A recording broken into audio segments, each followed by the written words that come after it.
Have you ever wondered what it's like to go clubbing without any alcohol or other substances? Well, over the weekend, I went to the Body Movements Festival, Day Festival here in London, and that's exactly what I did. The thing is, I have been sober fully for, gosh, nearly over 10 years. In those 10 years, I did have a stint of 6 months, 6 months, 3 months, I can't entirely remember, where I dabbled in alcohol once again. I was dating somebody at the time. They were somebody who went out drinking. And I mean, I suppose it was a bit of a red flag when I started drinking as a part of that relationship with them, right? I should have noticed that much quicker than what I did originally. And this is not an episode about red flags. This is an episode about going out clubbing sober. But just digging into that red flag, it's so important to notice how your behavior changes, not in an aligned way when you are dating people, like, right? These are things that we have to notice. Over the 10 years, I have only been out clubbing a handful times. Not because I don't enjoy clubbing. Actually, I really love it. I really love house music. I love dancing. I love moving. But because it often happens in the evening, I don't usually go up and out into these sort of clubbing environments. The thing with alcohol and so on is that I actually don't never think I never ever needed it in a way. I started drinking quite early, but I think we just get caught up in our culture and other sort of social dynamics. Alcohol is like a legal drug in many ways, and it's not very good for us. Um, I don't want to come across as judgmental or moralistic throughout this episode, but we also have to take in the health ramification of drinking alcohol. And over these 10 years, I have chosen to stay sober because I just love waking up as fresh as possible, having the energy to pursue my career and my sort of creative ventures. I love my morning and evening meditation, and it would feel really wrong to like be hungover or be slightly tipsy when doing my meditation. Like that would feel really strange. You could, of course, say that like missing a meditation here or there wouldn't make any difference. Maybe. I don't know. But I prefer my practice over the sort of short-term pleasures of drinking and meditating. To me, clubbing sober is a kind of different freedom, right? It also has a different level of like sense of agency and inner strength to it. Instead of like using alcohols or other substances to escape my mind, I have to fully inhabit the experience. I have to be entirely present with it, present with the music, present with the movement, present with the sort of energy of the space. Obviously, everybody else is like off their heads, and that doesn't really bother me very much because I'm not really there for them, right? I'm there for me, and I kind of just enter into this bubble by myself, of course, allowing my friends and so on and so forth to enter that bubble with me. But I am in that bubble by myself, making it almost like a movement meditation. Of course, there's a different kind of meditation.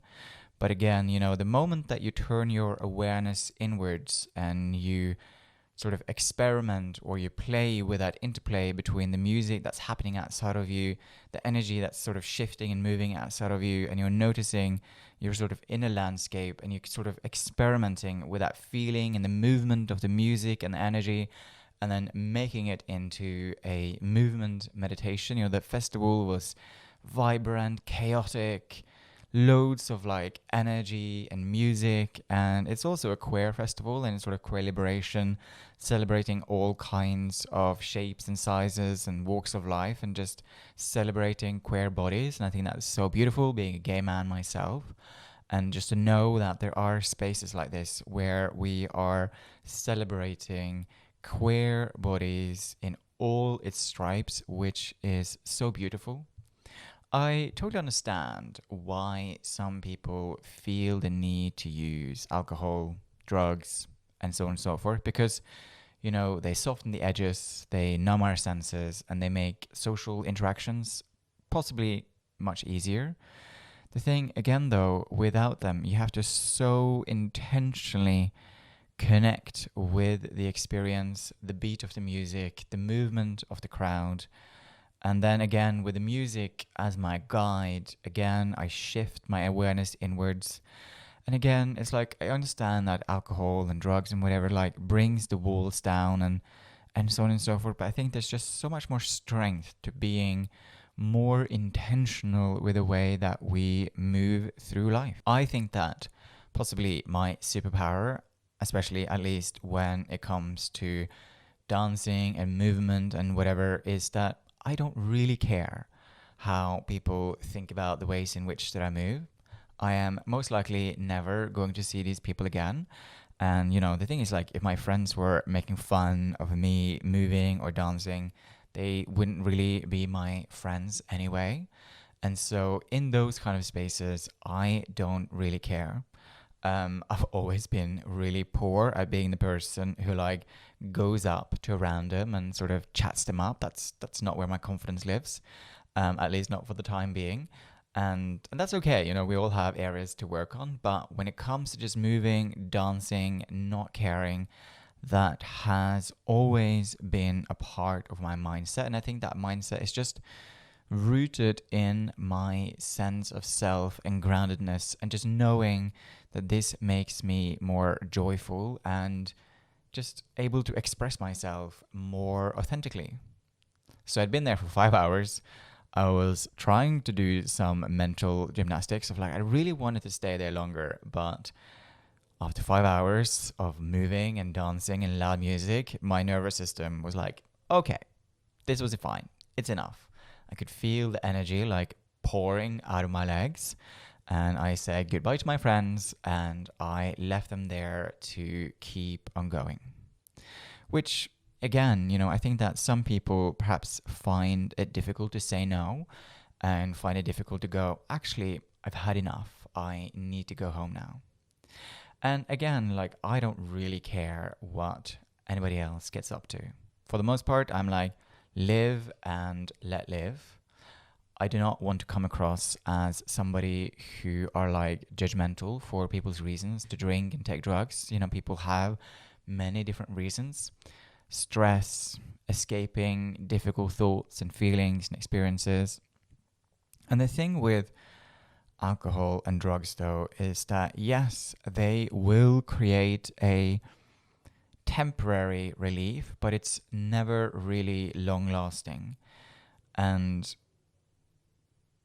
again, I'm not against doing any of these things in moderation or occasionally, but I think it does become somewhat problematic when it's like excessive and we use it as a form of escapism. Because the thing is, the moment that substance is out of your system, those negative thoughts and feelings and memories and traumas and whatever will still come surging back to the surface. And without going through that healing journey, that will just keep on happening. And I just don't think that leads to a life of fulfillment, of hope, of joy, of truly connecting more deeply with other people. Just to begin to bring this to an end, I think that intentionality is always the key. So do everything that you do with as much intentionality as humanly possible. And I think that the thread that brings all of this together is to cultivate and foster a level of inner strength, right? The strength to stay calm, to connect more deeply, to stay grounded within yourself, regardless of what is happening around us, right? Dancing for 5 hours. Dancing for 5 hours reminds me that inner strength, it's built through presence, through courage and awareness, We have to meet each and every moment fully.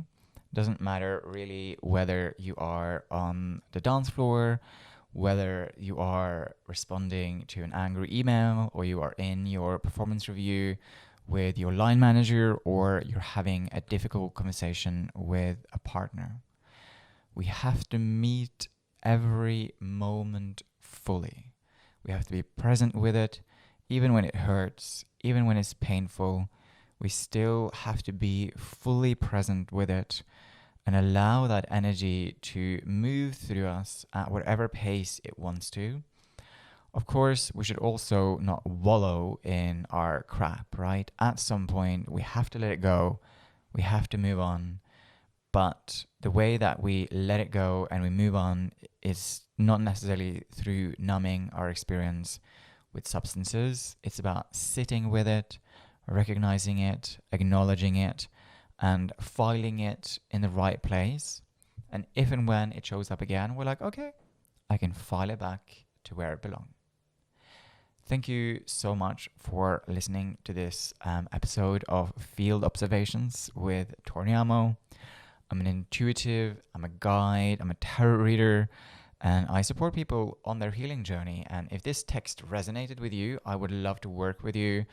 If it resonated with you, hit that like button, subscribe button, and I will see you in the next episode. Thank you so much.